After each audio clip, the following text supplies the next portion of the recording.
They really didn't have to build too much digitally.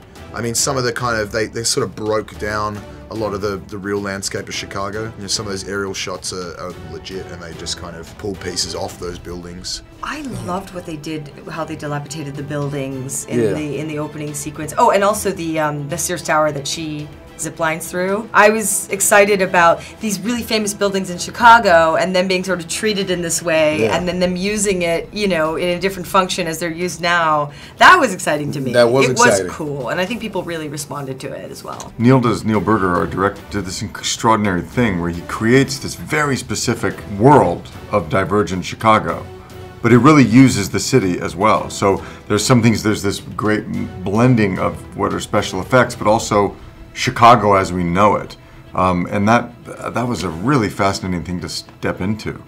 Walking on set and seeing the sets, seeing the work that went into it. It's not all green screen. Like, the movie is mostly tangible. They built Dauntless, the pit that's all in a studio. It's not green screen. I think that seeing the pit for me was a pretty heightened movie-making magic moment because it was a real set that was built from scratch. You know, you show up to set other days, and they close off entire streets of Chicago, cover them with rubble, close down storefronts, cover them with rust. People are climbing on buildings. It's insane. So, I mean, yeah, it's pretty fun showing up and seeing that stuff, and you're like, oh yeah, now I fit into this puzzle somehow. A moment that stands out for me in terms of a scene that we are in is all the factions walking to the choosing ceremony. Oh yeah.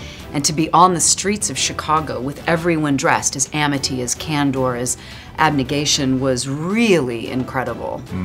So when we were on the pier and they shut it all off and we were filming kind of in the middle of the night, and then Shay and Theo obviously filmed one day where they climbed the actual Ferris wheel. The Ferris wheel was one of my favorites because it was so real, because they literally had the Ferris wheel, it was all cordoned off. They aged and, you know, dystopianized the Ferris wheel physically, so it wasn't CG'd. And we actually climbed it, you know, we clipped us into wires, obviously, so we didn't die, but we climbed the thing, and we did the scene on the wheel, and that was really gratifying. Climbing the Navy Pier Ferris wheel was pretty special because I'm pretty sure nobody's ever done that before, and I'm pretty sure nobody will ever do that again. So, sort of one of those rare moments in life where you look at each other and you wonder how you got there and why you were chosen to be the one who got to do such an epic adventure. It was a bit that in the book and the script, when I read it, I thought, God, that's a really cool set piece. And then when I found out we were filming in Chicago, I knew that meant that we would be using the exact location that Veronica, when she first came up with the story, obviously used in her head. So it was cool.